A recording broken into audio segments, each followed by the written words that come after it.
இன்றைக்கு நான் உங்களுக்கு ரூத் புத்தகத்தில் இருந்து சில காரியங்களை பேச போகிறேன். ரூத் புத்தகம் பழைய ஏற்பாட்டிலே ஒரு சின்ன அழகான புத்தகம்.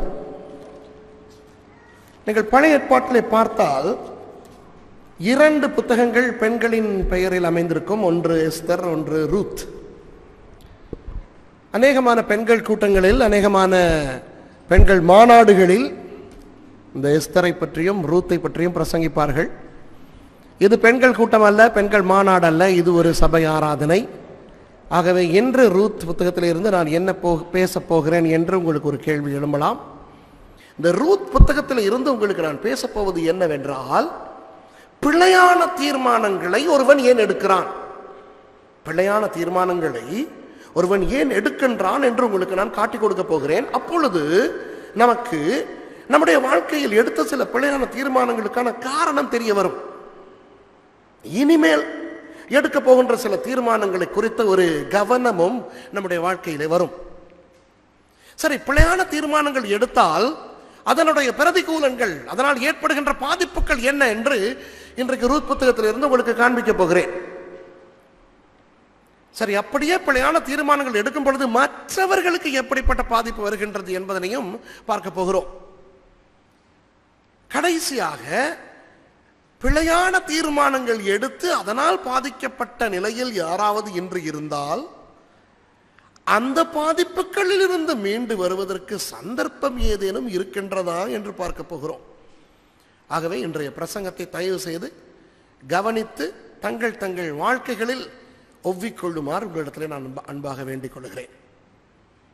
சரி, ரூத் புத்தகத்திலே 1ஆம் அதிகாரத்திலே 1வது வசனத்தை வாசிப்போம். நியாயாதிபதிகள் நியாயம் விசாரித்து வரும் நாட்களில் தேசத்திலே பஞ்சம் உண்டாயிற்று. அப்பொழுது யூதாவிலுள்ள பெத்லெகேம் ஊரானாகிய ஒரு மனுஷன் தன் மனைவியோடும் 2 குமாரரோடும் கூட மோவாப் தேசத்திலே போய் சஞ்சரித்தான். பாருங்கள், வெறும் 4 அதிகாரங்கள் கொண்ட ஒரு சிறிய புத்தகம் தான் இந்த ரூத் புத்தகம். அதை எழுதினவர் தீர்க்கதரிசியாகிய சாமுவேல்.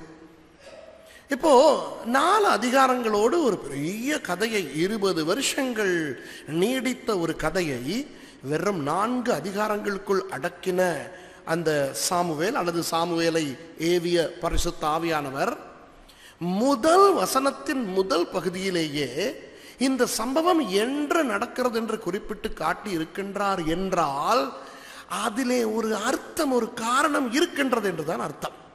பாருங்கள், நியாயாதிபதிகள் நியாயம் விசாரித்து வரும் நாட்களில் தேசத்திலே ஒரு பஞ்சம் உண்டாயிற்றாம். இப்ப தேசத்திலே ஒரு பஞ்சம் உண்டாயிற்று என்று அந்த கதையை தொடங்கி இருக்கலாமே. அது ஏன் நியாயாதிபதிகள் நியாயம் விசாரித்து வரும் நாட்களில் வந்த ஒரு பஞ்சத்தை பற்றி இந்த இடத்துல பேசப்படுகிறது? காரணம் இருக்கிறது.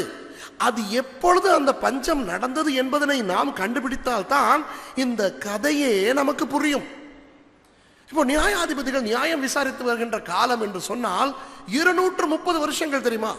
யோசுவாவின் காலத்திலே அவர்கள் யோர்தான் நதியை கடந்து கானான் தேசத்தை சுதந்திரத்துக் கொண்டார்களே, அதற்கு பிறகு யோசுவா 25 வருஷங்கள் உயிரோடு இருந்து இந்த ஜனங்களை எல்லாம் வழிநடத்தி விட்டு இறந்து போனார். யோசுவாவுக்கு பிறகு ஒரு ஊழியக்காரன் இல்லை அந்த ஜனங்களை நடத்துவதற்கு. அந்த யோசுவா மரித்த நாள் முதல் சாமுவேல் தீர்க்கதரிசியின் காலம் வரை 230 வருஷங்கள் நியாயாதிபதிகளின் காலம். அதைத்தான் நியாயாதிபதிகள் புத்தகமாக நாம் பார்க்கிறோம். முதல் நியாயாதிபதி ஒத்னியேல் முதல் 15ஆம் நியாயாதிபதியாகிய சாமுவேல் வரை அந்த 230 வருஷங்களில் மொத்தம் 54 பஞ்சங்கள் இஸ்ரவேலிலே வந்ததாக என்னுடைய ஆராய்ச்சிகளிலே நான் கண்டுபிடித்திருக்கிறேன். நான் ஒரு வேத ஆராய்ச்சியாளன், ஒரு இஸ்ரவேல் ஆராய்ச்சியாளன். ஆகவே இது சரித்திரத்தின் படியும் புவியியல் சான்றுகள் படியும் நிரூபிக்கப்பட்ட ஒன்று. ஆகவே அன்பானவர்களே, இந்த ரூத் புத்தகம் சொல்லுகின்ற அந்த நியாயாதிபதிகள் நியாயம் விசாரித்து வரும் அந்த 230 வருஷ காலத்தில் தேசத்திலே ஒரு பஞ்சம் உண்டாயிற்று என்று கதை தொடங்குகிறதே.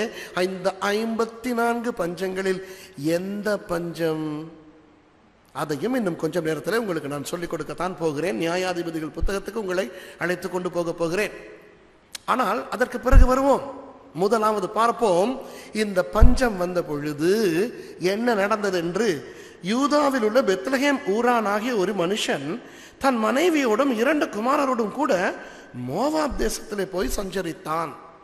வாசிக்கும் பொழுது ஏதோ பாவம் ஒரு அப்பன் தன்னுடைய மனைவியும் 2 மகன்மாரையும் பஞ்சத்துக்கு காப்பாற்றிக் கொண்டு ஒரு அந்நிய தேசத்திலே போய் அகதியாய் இருந்தான் என்று தெரிகிறது. ஆனால் உண்மையாக கவனித்தால் இதிலே ஒரு பெரிய ஒரு பிழையான தீர்மானம் தெரிகிறது அன்பானவர்களே. இந்த மனுஷன் எடுத்தது ஒரு பயங்கர பிழையான தீர்மானம். இவன் பஞ்சத்துக்கு தப்பி ஓடினவன் அல்ல. பஞ்சத்தை காரணமாய் வைத்துக்கொண்டு இவன் தன்னுடைய சுய சித்தத்தை, சுய இச்சையை நிறைவேற்ற விரும்பினவன். பஞ்சத்தை சாட்டாக வைத்து இவன் தன்னுடைய சொந்த காரியத்தை செய்ய விரும்பினவன். ஏன் என்று சொல்லட்டுமா? பாருங்கள், உண்மையாக இவன் எங்கே இருக்கிறான்? பெத்லகேமிலே இருக்கிறான். பெத்லகேம் எங்கே இருக்கிறது? எருசலேமுக்கு 8 கிலோமீட்டர் பக்கத்தில் இருக்கிறது. இஸ்ரவேல் என்பது ஒரு மெலிந்த நீளமான நாடு, அகலமான நாடு அல்ல, நீளமான நாடு. இந்த நீளமான நாட்டிலே தெற்கு பிரதேசத்திலே வெப்பம் அதிகமாக இருக்கும் காலங்களில் வடக்கு பிரதேசத்திலே குளிர்ச்சியாக இருக்கும். வடக்கு பிரதேசத்திலே தான் கோத்திரம் வாழ்ந்த அந்த டெல்டான் பிரதேசத்திலே அழகான எர்மோன் மலை இருக்கிறது. யோர்தான் நதி அங்குதான் தொடங்குகிறது. உங்களுக்கு எர்மோன் மலையை பற்றி வேதத்திலே 133ஆம் சங்கீதத்திலே படித்தது ஞாபகம் வரும். இதோ சகோதரர்கள் ஒருமித்து வசிப்பது எத்தனை இன்பமும் நன்மையுமானது என்று சொல்லிவிட்டு எர்மோன் மலையின் மேலே வருகின்ற பனிக்கு ஒப்பா இருக்கும். அப்போ எர்மோன் மலையெல்லாம் எப்படிப்பட்ட பிரதேசமா? பனி விழும் பிரதேசம், குளிர் பிரதேசம், குளிர் வளையம். இன்று கூட இஸ்ரவேலுக்கு நீங்கள் போனால், அந்த வடக்கு பிரதேசத்துக்கு போனால் அது குளிர் வளையம். அங்கு யோர்தான் நதி தொடங்குகின்றது. எங்கு பார்த்தாலும் தண்ணீராகவே இருக்கும். கீழே பெத்லகேமிலே இருந்து பஞ்சத்துக்கு தப்பி ஓட வேண்டுமானால் உண்மையாக இந்த குடும்பம் வடக்கு நோக்கி தங்கள் தேசத்துக்குள்ளேயே போய் தங்கள் ஜனங்கள் மத்தியிலே இருந்து விட்டு வந்திருக்கலாமே. ஏன் மோவாப் என்கின்ற ஒரு வெளிநாட்டுக்கு போக வேண்டும்? முதலாவது பிரச்சனை. இரண்டாவது பிரச்சனை, நீங்கள் ரூத் புத்தகத்தை பார்த்தாலும் சரி, சரித்திரத்தை ஆராய்ந்தாலும் சரி, இந்த ஒரு குடும்பம் தான் இந்த பஞ்சத்துக்கு தப்பி ஓடினதே ஒழிய அந்த பெத்லகேமிலே வாழ்ந்த வேறு யாரும் ஓடி போகவே இல்லை. ஆகவே அப்படி தப்பி ஓடி போகின்ற அளவுக்கு பயங்கரமான ஒரு பஞ்சம் அல்ல இந்த பஞ்சம். சரியா? அப்படியே ஒரு 20 வருஷங்களுக்கு பிறகு இந்த குடும்ப தலைவி நகோமி திரும்பி வருகிறார். அவர் திரும்பி வரும் பொழுது அந்த பெத்லகேமிலே வாழ்ந்தவர்கள் அவரை அடையாளம் கண்டு கொள்கிறார்கள். அது என்னத்தை காட்டுகிறது? இவர்கள் பஞ்சத்துக்கு தப்பி ஓடும் பொழுது அப்படி தப்பி ஓடாமல் பெத்லகேமிலே தங்கி இருந்தவர்கள் சாகவில்லை, வாழ்ந்து கொண்டுதான் இருக்கிறார்கள். ஆகவே அன்பானவர்களே, இந்த குடும்பம் பஞ்சத்துக்கு தப்பி போனது போல தன்னை காண்பித்துக் கொண்டாலும் அவர்கள் பஞ்சத்துக்கு தப்பி போகவே இல்லை. சரி, அப்படியே பஞ்சத்துக்கு பயந்துதான் போனார்கள் என்று கூட வைப்போமே. ஒரு கேள்வி உங்களிடத்தில் கேட்கிறேன். இவர்கள் எவ்வளவு பெரிய பணக்காரர்கள் என்று உங்களுக்கு தெரியுமா? 4வது அதிகாரத்தை பார்த்தால், இந்த நீங்கள் திருப்பிக் கொள்ள வேண்டாம், பிறகு வாசித்து பாருங்கள். இது ஒரு குட்டி புத்தகம், 4 அதிகாரங்கள். நீங்கள் இன்று கூட மாலையிலே ஒரு தடவை உட்கார்ந்தால் ஒரு கப் டீயை முடிக்க முன்பதாக அந்த 4 அதிகாரங்களையும் வாசிக்கலாம். 4வது அதிகாரத்திலே இந்த கதையில் சம்பந்தப்பட்ட ஒரு ரூத் என்கின்ற பெண் போவாஸ் என்கின்ற ஒரு மனுஷனை திருமணம் செய்ய வரும் பொழுது அந்த போவாஸ் என்கின்ற மனுஷன் இந்த குடும்பத்தினரின் காணிகளை மீட்டுக்கொள்ள வேண்டி வருகிறது. இந்த குடும்பத்துக்கு எத்தனை காணிகள் இருந்தன தெரியுமா? அந்த குட்டி பெத்லகேமிலே 3 காணிகள். அப்பன் எலிமெலேக்கு, அவருக்கு ஒரு காணி, மகன்மார் மஹ்லோன் கிலியோன் 2 பேருக்கும் 2 காணிகள். இந்த 3 காணிகளையும் மீட்டு கொண்டுதான் அந்த போவாஸ் என்கின்ற நபர் இந்த ரூத்தை திருமணம் செய்கிறார். அப்போ இந்த குடும்பம் ஒரு காணி வைத்திருந்தவர்கள் அல்ல, 3 காணி வைத்திருந்தவர்கள், பெரிய பணக்காரர்கள். அப்போ பெத்லகேமிலே எப்படிப்பட்ட காணிகள் இருந்தன தெரியுமா? கோதுமை மற்றும் தானியங்கள் விளைகின்ற காணிகள். அது மாத்திரமல்ல, ஆடு மாடுகள் மிருக ஜீவன்களை வளர்த்த ஐஸ்வர்யவான்கள் வாழ்ந்த ஒரு இடம் தான் அந்த பெத்லகேம். ஏன் கோதுமை நிறைய அங்கு இருந்தது என்று உங்களுக்கு சொல்லட்டுமா? இந்த பெத்லகேம் என்று சொல்லுகின்ற பெயர் அந்த பட்டணத்தின், இந்த கிராமத்தின் பெயரே அல்ல. பெய்ட் என்றால் எபிரேய மொழியிலே வீடு அல்ல, ஹெம் என்றால் அப்பம். ல என்றால் அந்த ஆங்கிலத்திலே த வருகிறதே, அதுபோல த ஹெம் என்றால் அப்பம். அப்பம் இருக்கின்ற வீடு பேக்கரி டவுன். அதனுடைய உண்மையான பெயர் எஃப்ராத்தா. அந்த கிராமத்தினுடைய உண்மையான பெயர் என்ன? எஃப்ராத்தா. நீங்கள் மீகா 5ஆம் அதிகாரம் 2ஆம் வசனத்தை வாசித்தால் அதிலே மீகா தீர்க்கதரிசி சொல்லுகிறார், எஃப்ராத்தாவிலே இருந்து இயேசு வருவார் என்று. அந்த எஃப்ராத்தாவுக்கு ஒரு பட்டப்பெயர் தான் பெத்லகேம், அப்பத்தின் வீடு என்று. ஏன் அப்பத்தின் வீடு தெரியுமா? ஏராளமாக கோதுமை விளைகின்றபடினால் கோதுமை மாவை கொண்டு ஏகப்பட்ட அப்பங்கள் செய்து நாடு பூராவும் அனுப்புகின்ற ஒரு இடம் அது. சரியா? அப்படிப்பட்ட காணி உரிமையாளர்கள் ஆகிய இந்த ஜனங்கள் அடிக்கடி 4-5 வருஷங்களுக்கு ஒரு தடவை பஞ்சம் வருகின்றது தானே. இவர்கள் தான் பணக்காரர்கள் ஆயிற்றே, ஏன் தானியங்களையும் தண்ணீர்களையும் சேர்த்து வைக்க கூடாது? வைக்கின்ற வசதியும் வாய்ப்பும் அவர்களுக்கு இருக்கின்றது அல்லவா? அப்படியே இவர்களுக்கு கொஞ்சம் தண்ணீர் தட்டுப்பாடும் உணவு தட்டுப்பாடும் இருந்தால், வீட்டிலே 3 ஆண்கள் இருக்கிறார்களே, அப்பா 2 மகன்மார், 3 பேரும் போய் தண்ணீர் ஆகாரம் கொண்டு வரும் பொழுது அந்த அம்மா பாட்டுக்கு வீட்டில் இருக்கலாமே. இதே கதை லோத்து சம்பந்தப்பட்டிருந்தால் பாவம் மனுஷனுக்கு மனைவியும் 2 மகள்மாரும் 3 பெண்கள் வீட்டில் இருக்கத்தக்க இந்த ஒருவன் போய் கஷ்டப்பட வேண்டும். ஆனால் இங்கே இந்த குடும்பத்திலே 3 ஆண்கள் 1 பெண். ஆகவே எந்த விதமான ஒரு சாட்டுப்போக்கும் இவர்களுக்கு சொல்ல முடியாது. இவர்கள் ஏன் பஞ்சத்துக்கு தப்பி ஓடினார்கள் என்று. சரியா? இப்போ 2வது வசனத்தை வாசியுங்கள் பார்க்கலாம். அந்த மனுஷனுடைய பெயர் எலிமெலேக்கு, அவன் மனைவியின் பெயர் நகோமி, அவனுடைய 2 குமாரரில் ஒருவன் பெயர் மக்லோன், மற்றொருவன் பேர் கிளியோன். யூதாவில் உள்ள பெத்லகேம் ஊராகிய எப்பிராத்தியராகிய அவர்கள் மோவாப் தேசத்திற்கு போய் அங்கே இருந்து விட்டார்கள். 2வது வசனத்தை வாசிக்கும் பொழுது ஏகப்பட்ட சத்தியங்கள் தெரிய வருகின்றன. இந்த மனுஷனுடைய பெயர் எலிமெலேக்காம். அதாவது யூதர்கள் பெயர்கள் வைக்கும் பொழுது காரணத்தோடு தான் வைப்பார்கள். சரியா? எலிமெலேக் என்றால் என்ன தெரியுமா? தேவனால் ஏற்படுத்தப்பட்ட ராஜா. இப்போ ராஜாக்கள் இன்னும் இஸ்ரவேலுக்கு வராத காலம். முதல் ராஜா உங்களுக்கு யாரென்று தெரியும், சவுல் ராஜா. அவரை ஏற்படுத்தினதே 15வது நியாயாதிபதியாகிய சாமுவேல். இந்த சம்பவம் நியாயாதிபதிகள் காலத்தின் கிட்டத்தட்ட ஆரம்ப பகுதியில் 2வது நியாயாதிபதியின் காலத்தில் நடக்கிறது. பிறகு நான் அதை உங்களுக்கு காட்டப்போகிறேன். அப்போ ஒரு ராஜா இஸ்ரவேலுக்கு இல்லாத காலத்திலேயே தேவனால் ஏற்படுத்தப்பட்ட ராஜா என்ற ஒரு பெயரோடு இந்த எலிமெலேக்கு வாழ்ந்திருந்தால் அவன் எப்படிப்பட்ட ஒரு மனுஷனாய் அங்கு இருந்திருப்பான் என்று கற்பனை செய்து பார்த்து கொள்ளுங்கள். பார்ப்பதற்கு ஒரு ராஜாவை போல இருந்தான். வசதிகள் இருந்த ஒரு மனுஷன். யோசுவா தேசத்தை பிரித்து கொடுக்கும் பொழுது இந்த பெத்லகேம் என்று சொல்கின்ற எஃப்ராத்தா பிரதேசத்திலே சில பேரை வைத்தாரே, யூதா கோத்திரத்தாரை, அதிலே ஒருவன் இவன். அதனால் தான் எப்ராத்தியர்கள் என்று சொல்லப்படுகிறது. சரியா? அப்போ இந்த பெயரை வைத்து பார்க்கும் பொழுது பெரிய பணக்காரர்கள், அந்தஸ்து, தகுதி, தராதரம் நிறைந்தவர்கள் என்று தெரிகிறது. சரியா? இப்போ அன்பானவர்களை, இவர்கள் ஒரு பிழையான தீர்மானத்தை எடுத்தார்கள் என்று சொன்னேன் தானே. அந்த பிழையான தீர்மானம் இவர்கள் மோவாப் தேசத்துக்கு போனது. அப்படியே பஞ்சத்துக்கு தப்பி ஓடி இருந்தாலும் தங்கள் தேசத்திலேயே வேறொரு இடத்துக்கு போயிருக்கலாம். ஆனால் இவர்கள் மோவாபுக்கு ஓடி போனார்கள். மோவாப் எவ்வளவு ஒரு பயங்கரமான பாவமுள்ள தேசம் தெரியுமா? மோவாப் தேசம் எப்படி உருவானது தெரியுமா? சோதோம் கொமோராவை ஆண்டவர் அழிக்கும் பொழுது அங்கு சோதோமிலே வாழ்ந்த லோத்துக்கு தேவ தூதர்கள் மூலம் செய்தி அனுப்புகிறார், இங்கிருந்து ஓடிப்போ என்று. லோத்து தன்னுடைய மனைவியும் மகள்மாரையும் அழைத்து கொண்டு ஓடி போகும் பொழுது லோத்தின் மனைவி திரும்பி பார்த்து உப்புத்தூணாய் மாறி போனாள். கடைசியில் லோத்தும் மகள்மாரும் 2 பேரும் மாத்திரம் தான் மிச்சப்பட்டார்கள். இவர்கள் அந்த பக்கத்து தேசமாகிய சோவார் என்ற தேசத்திலே குடியிருக்க பயந்தார்கள். ஏனென்றால் எங்கு வாழ்ந்தாலும் பிரச்சனையடா, ஆகவே மனுஷர்கள் வாழாத ஒரு பிரதேசத்துக்கு போய் வாழ்வோம் என்று சொல்லி ஒரு மலைக்கு போய் ஒரு குகையிலே வாழ ஆரம்பித்தார்கள்.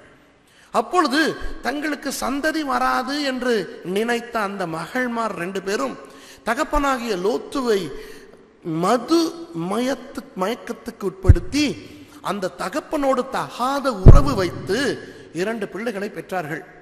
ஆளுக்கு ஒரு ஆண் பிள்ளையை இந்த லோத்தின் மகள்மார் தங்கள் தகப்பனுக்கு பெற்றார்கள். எவ்வளவு அசிங்கம் என்று பாருங்கள். அதிலே ஒரு மகன் அம்மோன் புத்திரரின் தகப்பன், ஒருவன் மோவாபியரின் தகப்பன். அப்போ இந்த மோவாப் தேசம் எப்படி உருவானது? அசுத்தத்தில், பாவத்தில், ஆங்கிலத்தில் இன்செஸ்ட் என்று சொல்லுவோம், அப்படிப்பட்ட ஒரு கேவலமான ஒரு நிலையிலே இந்த மோவாப் ஆரம்பித்தது. ஆகவே சபிக்கப்பட்ட ஒரு தேசமாக தன்னுடைய ஆரம்பத்தில் இருந்தே இந்த மோவாப் தேசம் வந்திருக்கிறது. அப்படிப்பட்ட அந்த தேசத்தோடு எந்த தொடர்பும் நீங்கள் வைத்திருக்க கூடாது என்று ஆண்டவர் இஸ்ரவேலர்களுக்கு சொல்லியிருக்கிறார். அவர்கள் 40 வருஷம் பிரயாணித்து விட்டு மோவாப் தேசம் வழியாக வந்த பொழுது அந்த மோவாபின் ராஜா பாலாக் பிலேயாமை கொண்டு வந்து இவர்களை சபிக்க வைத்தான், சபிக்க முயற்சித்தான். ஆண்டவர் சொல்லியிருந்தார், இந்த மோவாபியர்களோடு எந்த ஒரு கொடுக்கல் வாங்கலும் உங்களுக்கு இருக்கக்கூடாது என்று. அவர்கள் பக்கத்துக்கு கூட போக வேண்டாம் என்று சொல்லியிருக்கும் போது இந்த குடும்பம் என்ன செய்கிறது? 1ஆம் வசனம் சொல்லுகிறது மோவாப் தேசத்திலே போய் சஞ்சரித்தான் என்று. 2வது வசனத்தின் கடைசியிலே சொல்லுகிறது மோவாப் தேசத்துக்கு போய் அங்கே இருந்து விட்டார்கள். Pastor told me to brief certain things in English that I am sharing. I'm talking about making decisions, right decisions versus wrong decisions, and the consequences and the repercussions one would face by taking wrong decisions. When we take wrong decisions, it affects others, and when others take wrong decisions, they affect us. Now in the book of Ruth we find a family of 4, the father, mother and the 2 sons, who were apparently fleeing from a drought. But that was not the truth.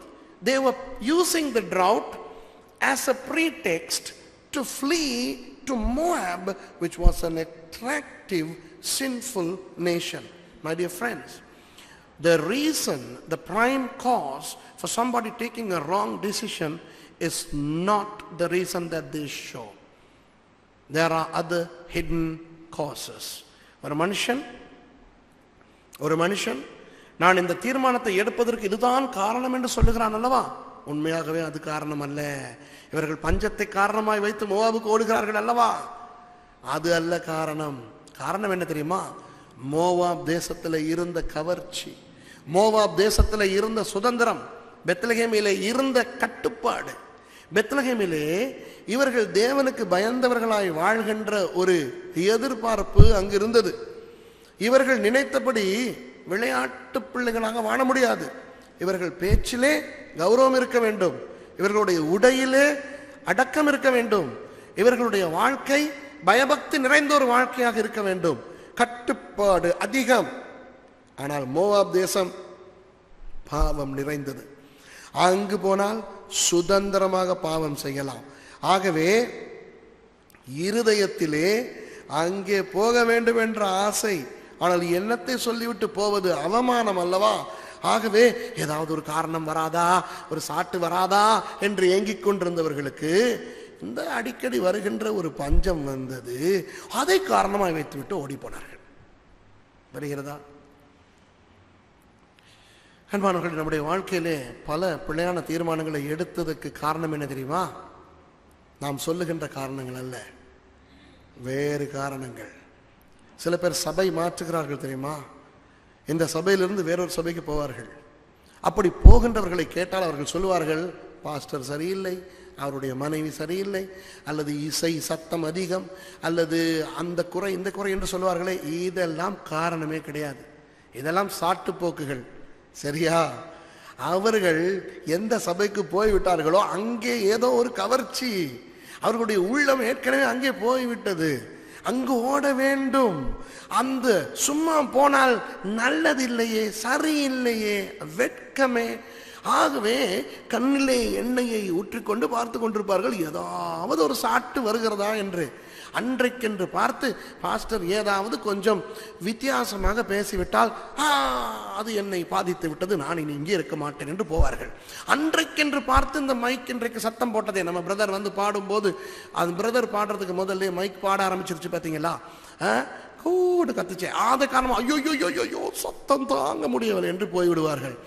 இந்த மாதிரி சும்மா சாட்டு போக்குகளை சொல்லிக்கொண்டு ஜனங்கள் செய்வார்கள். உண்மையான காரணம் வேறாயிருக்கும். விவாகரத்துக்கள் நடைபெறுகின்றன. புருஷன் மனைவிமார் பிரிகின்றார்கள். பிரிவதற்கு காரணம் சொல்லுகிறார்கள். புருஷன் சொல்லுகிறான், இவளுடைய வாய் சரியில்லை. திருமணம் செய்ய முந்தியிலிருந்தே அவனுக்கு தெரியும் அது. இவ்வளவு காலம் பொறுத்தவன் திடீரென ஏன் மனைவியினுடைய வாயை பொறுக்க முடியவில்லை என்கிறான். வேறு காரணம். சரியா? நான் கல்யாணம் கட்டியிருக்கிற மனுஷன் ஒரு மனுஷனே அல்ல, அவன் ஒரு பிசாசு என்று விட்டு இன்றைக்கு பெண்கள் பிரிந்து போகிறார்கள். திருமணத்துக்கு முன்பேயே தெரியும் அவர்கள் பிசாசைத்தான் திருமணம் செய்ய போகிறார்கள் என்று. ஆனால் இப்போதான் அவர்களுக்கு பிசாசு என்று காரணம் காட்டுகிறார்கள். இப்போ வேறு காரணத்துக்காக அவர்கள் போகிறார்கள். இப்போ பிள்ளைகள், வாலிப பிள்ளைகள், நான் வீட்டை விட்டு போகிறேன், நான் போய் நண்பர்களோடு வாழுகிறேன் என்றெல்லாம் சொல்லுகிறதுக்கு காரணம் சொல்லுகிறார்களே, அவர்கள் சொல்லுகிற காரணமே அல்ல. இதற்கு ஆங்கிலத்தில் ப்ரீடெக்ஸ்ட் என்கிறோம், சாட்டுப்போக்கு. உண்மையான காரணம் வித்தியாசம். உண்மையாக அன்பானவர்களை, நம்முடைய வாழ்க்கையில் நாம் எடுத்த எத்தனையோ தீர்மானங்களை குறித்து கண்களை மூடி யோசித்து பார்த்தால் நாம் சொன்ன நினைத்த காரணங்கள் அல்ல, வேறு காரணங்கள் இருக்கின்றன. If we close our eyes and if we contemplate and examine the causes of the wrong decisions that we have taken in our lives, we would be surprised to find out that the reasons that we had hitherto shown were not the reasons at all. We had other reasons behind the scene. சரியா? சரி, இப்போ உங்களுக்கு நான் சொல்லுகிறேன், ஏன் இவர்கள் போவதை மற்றவர்கள் நிறுத்த முடியாமல் போய்விட்டது, அல்லது எப்படி இவர்களால் இந்த தவறான தீர்மானத்தை எடுக்க முடிந்தது என்று. ஒன்று, இவர்கள் அந்தஸ்து அதிகமானவர்கள். படிப்பு அந்தஸ்து என்று அதிகமாக இருக்கின்றவர்கள் மற்றவர்களுடைய ஆலோசனையை கேட்க மாட்டார்கள், தெரியுமா? முதலாவது, when we are high in prestige and power, it's very difficult for us to take heed to the advice of other people. தவறான தீர்மானங்களை இவர்கள் எடுக்கும் பொழுது அநேகர் வந்து சொல்லியிருப்பார்கள், இந்த பஞ்சத்துக்கு ஏனப்பா நீங்கள் மோவாபுக்கு போக வேண்டும், பேசாமல் இருங்கள் என்று. எனக்கா சொல்லுகிறாய்? நான் யார் தெரியுமா? நான் எலிமெலேக்கு. எனக்கு சரி என்று படுகிறதை நான் செய்வேன். அந்த தாழ்மை இல்லை, மற்றவர்களுடைய கருத்தை கேட்கின்ற அந்த தாழ்மை இந்த தலைவீக்கம் பிடித்தவர்களுக்கு இருக்காது. இன்றைக்கு அநேகருக்கு இந்த படிப்பு அதிகமாக இருப்பவர்கள், அந்தஸ்து அதிகமாக இருப்பவர்கள், சமுதாயத்தில் கொஞ்சம் பெரியவர்களாக இருக்கின்ற கிறிஸ்தவர்கள் இருக்கிறார்களே, அவர்கள் எனக்கு சரி என்று பட்டால் செய்கிறேன் என்று சொல்லுவார்களை ஒழிய மற்றவர்களுடைய ஆலோசனையை செவி கொடுக்க மாட்டார்கள். சரியா? நான் படித்தால் சரியா, எனக்கு நீ சொல்ல வந்துட்டியா, எனக்கு தெரியும் எப்போ என்ன தீர்மானம் எடுக்கிறது. அந்த எலிமெலேக்கு அப்படிப்பட்ட ஒருவன். இரண்டாவது காரணம் என்ன தெரியுமா? பணம். எலிமெலேக்கு இடத்துல ஜனங்கள் கேட்டிருப்பார்கள், ஏனப்பா மோவாப் போகிறாய், அது பாவமான நாடு அல்லவா என்று. இவன் சொல்லியிருப்பான், உன் பணத்திலேயே போகிறேன், என் பணத்திலே போகிறேன், நீ சும்மா இரு. இன்றைக்கு அநேகர் தவறான தீர்மானங்களை எடுக்கும் பொழுது யாராவது வந்து புத்தி சொன்னால் அவர்கள் சொல்லுவார்கள், உனக்கு எங்கே வலிக்கிறது, உனக்கு என்ன நஷ்டம், என் பணம் நான் செய்கிறேன், அப்படி ஏதாவது பிரச்சனை வந்தால் நான் முகம் கொடுத்துக் கொள்கிறேன், நீ சும்மா இரு. இன்றைக்கு அநேகர் தீர்மானங்கள், பிள்ளையான தீர்மானங்கள் எடுக்கும் பொழுது அன்பானவர்கள் இப்படித்தான் எடுக்கிறோம். நமக்கு முடிகிறது, அந்த வசதி இருக்கிறது. ஆகவே பிள்ளையான தீர்மானங்கள் ஏன் எடுக்கிறோம் தெரியுமா? எடுக்கக்கூடிய அந்த ஆற்றல் இருக்கின்றபடினால். The reason why we take wrong decisions is because we possess the ability to take wrong decisions. If we are unable to take the wrong decisions, we will not. But because we are able to, we are taking. அந்த ஆற்றல் இருக்கிறது. எலிமெலேக்குக்கு அந்த தவறான தீர்மானம் எடுக்கின்ற ஆற்றல் இருந்தது. யாராலும் அவர்களை நிற்பாட்ட முடியவில்லை. சரி, இப்பொழுது பார்ப்போம் அவர்கள் ஏன் மோவாப் தேசத்தால் கவரப்பட்டார்கள் என்று. நீங்கள் நியாயாதிபதிகள் 3வது அதிகாரத்துக்கு திருப்பினால் இந்த குறிப்பிட்ட இந்த எலிமெலேக்கு காலத்தில் வந்த அந்த பஞ்சம் இருந்த அந்த காலத்திலே என்ன நடந்தது என்கின்ற அந்த சம்பவத்தை பார்க்கலாம். தயவு செய்து 12வது வசனத்திலே இருந்து வாசியுங்கள். நியாயாதிபதிகள் 3வது அதிகாரம் 12வது வசனத்திலிருந்து வாசிங்க. இஸ்ரவேல் புத்திரர் மறுபடியும் கர்த்தரின் பார்வைக்கு பொல்லாப்பானதை செய்தார்கள். அவர்கள் கர்த்தரின் பார்வைக்கு பொல்லாப்பானதை செய்தபடியால் கர்த்தர் எக்லோன் என்னும் மோவாபின் ராஜாவை இஸ்ரவேலுக்கு விரோதமாய் பலக்க பண்ணினார். அவன் அம்மோன் புத்திரரையும் அமலேக்கியரையும் கூட்டிக் கொண்டு வந்து இஸ்ரவேலை முறியடித்தான். பேரீச்ச மரங்களின் பட்டணத்தையும் பிடித்தான். இப்படியே இஸ்ரவேல் புத்திரர் எக்லோன் என்னும் மோவாபின் ராஜாவை 18 வருஷம் சேவித்தார்கள். சரி, இஸ்ரவேல் ஜனத்தார் பாவம் செய்த பொழுது இந்த மோவாப் தேசம், இந்த மோவாப் தேசத்திலே அந்த நேரத்தில் இருந்த ராஜாவின் பெயர் எக்லோன், ஒரு ஸ்தூலித்த மனுஷன், ஒரு தடித்த மனிதன். அவன் அமலேக்கியரையும் அம்மோன் புத்திரரையும் கொண்டு வந்து இஸ்ரவேலுக்கு எதிராக யுத்தம் செய்து இஸ்ரவேலை மடிய பண்ணி, இப்பொழுது அவர்கள் மோவாபியர்கள் 18 வருஷம் இந்த இஸ்ரவேலுக்கு சித்திரவதை செய்து கொண்டிருந்தார்கள். என்ன செய்தார்கள் தெரியுமா? சவக்கடல், உங்களுக்கு தெரியும், சவக்கடல் இருக்கிறது இஸ்ரவேலில். அந்த சவக்கடலுக்கு அப்புறத்திலே மோவாப் தேசம் இருக்கிறது. இந்த இஸ்ரவேல் தேசத்திலே அறுவடை நடந்தால் மோவாபியர்கள் வந்து தங்களுக்கு தேவையானதெல்லாம் அள்ளி கொண்டு போய்விடுவார்கள். விரும்பின நேரத்தில் இஸ்ரவேலுக்கு வருவார்கள். ஆண்கள் பெண்கள் என்று பிடித்து கொண்டு போய் வேலைக்காரர்களாக வைத்துக் கொள்வார்கள். இந்த இஸ்ரவேல் ஜனங்களுக்கு 18 வருஷங்களாக அந்த மோவாபியர்களால் பெரிய தலைவலி, நிம்மதியே இல்லை. எந்த நேரத்தில் இந்த மோவாபியர்கள் வந்து இவர்களை தாக்குவார்கள், இவர்களை கொள்ளையடிப்பார்கள், இவர்களின் பிள்ளைகளை எல்லாம் பிடித்து கொண்டு போவார்கள் என்று இந்த இஸ்ரவேல் ஜனங்களுக்கு தெரியாது. 18 வருஷங்கள், ஞாபகம் வைத்துக் கொள்ளுங்கள், 18 வருஷங்கள் இந்த மோவாபியர்கள் இஸ்ரவேலர்களை வதைத்தார்கள். அடுத்த வசனத்தை பாருங்கள். இஸ்ரவேல் புத்திரர் கர்த்தரை நோக்கி கூப்பிட்ட போது கர்த்தர் அவர்களுக்கு பென்யமீன் கோத்திரத்தானாகிய கேராவின் மகன் ஏகூத் என்னும் இரட்சகனை எழும்ப பண்ணினார். அவன் இடதுகை பழக்கம் உள்ளவனாய் இருந்தான். அவன் கையிலே இஸ்ரவேல் புத்திரர் மோவாபின் ராஜாவாகிய எக்லோனுக்கு காணிக்கை அனுப்பினார்கள். சரி, இந்த ஜனங்கள் எல்லாரும் மனம் திரும்பினார்கள். இஸ்ரவேல் ஜனங்கள், ஐயோ ஆண்டவரே, ரொம்ப கஷ்டமா இருக்கிறதப்பா, அறுவடை செய்ய முடியாது, அவன் வந்து அள்ளி கொண்டு போகிறான். எங்கள் பிள்ளைகளை வெளியே நடமாட விட முடியாது, மோவாபியன் வந்து அள்ளி கொண்டு போகிறான். எங்களுக்கும் ஒரு இராணுவம் இல்லை, எங்களுக்கும் அவர்களை சண்டை செய்து ஜெயிக்க வழி இல்லை, ஒரு ராஜா இல்லை. ஐயோ ஆண்டவரே, மனம் திரும்புகிறோம் ஐயா, நாங்கள் செய்த பாவங்களை மன்னியும் என்று இவர்கள் மனம் திரும்பினார்கள். ஆண்டவரும் சரியப்பா என்று அவர்களை மன்னித்து அந்த மோவாபியர்கள் இடத்திலிருந்து இவர்களை காப்பாற்ற பெஞ்சமின் கோத்திரத்தில் இருந்த ஏஹூத் என்று சொல்லுகின்ற ஒரு மனுஷனை எழுப்பினார். அவன் இடது கை பழக்கம் உள்ளவன். சரியா? ஏன் இடது கை பழக்கம் உள்ளவன் என்று சொல்லப்பட்டிருக்கிறது தெரியுமா? அந்த காலத்திலே இடது கை பழக்கமோ வலது கை பழக்கமோ, யுத்தம் செய்யும் பொழுது வலது கையால் தான் வாளை எடுத்து யுத்தம் செய்வார்கள். வலது கையால் யுத்தம் செய்கின்ற அந்த வாளை இடது பக்க உறையிலே போட்டு வைப்பார்கள். இவன் என்ன செய்தான்? இடது கை பழக்கம் உள்ளவன் ஒரு முழ கத்தியை செய்து கொண்டான். 2 பக்கமும் கருக்குள்ள, இருபுறமும் கருக்குள்ள ஒரு கத்தியை செய்து இவன் வலது பக்கத்திலே கட்டி கொண்டான். வலது பக்கத்திலே கட்டிக்கொண்டு பழம் பரிசுகள் எல்லாம் எடுத்துக்கொண்டு இந்த மோவாபின் ராஜா எக்லோனை பார்க்க இவன் போகிறான். அப்போ போகும் பொழுது வாசலில் இருக்கின்ற காவல்காரர்கள் இவனை பரிசோதிப்பார்கள் தானே. எங்கே பரிசோதிப்பார்கள்? இடது பக்கத்திலே பரிசோதிப்பார்கள், ஆயுதம் இருக்கிறதா என்று. ஆனால் இவன் இங்கே வைத்திருக்கிறான் ஆயுதத்தை. வலது பக்கம், உண்மையாக எபிரேய மொழியில் சொல்லப்பட்டிருக்கிறது, வலது தொடைக்கு கீழே கட்டியிருந்தான் என்று. சரியா? அப்போ இவனை பரிசோதித்து விட்டு ஆயுதம் இல்லை என்று இவனை உள்ளே அனுப்பிவிட்டார்கள். இவன் போய் அந்த ராஜாவுக்கு, அவன் பெரிய தடியன், பயங்கரமாய் சாப்பிடுகிறவன். இந்த ஏகூத் கொண்டு போய் கொடுத்த அந்த பழங்கள் இவற்றையெல்லாம் அவன் சந்தோஷமாய் சாப்பிட்டு ஏகூத்துக்கு சொல்லுகிறான், நன்றி தம்பி, நீ இப்படியெல்லாம் எனக்கு சாப்பாடு கொடுத்தாய் என்று சொல்லி, வா உனக்கு என்னுடைய அரண்மனையை காட்டுகிறேன், என்னுடைய தோட்டத்தை காட்டுகிறேன் என்று இந்த ஏகூத்தை கொண்டு போய் இந்த எக்லோன் ராஜா எல்லாவற்றையும் காட்டுகிறான்.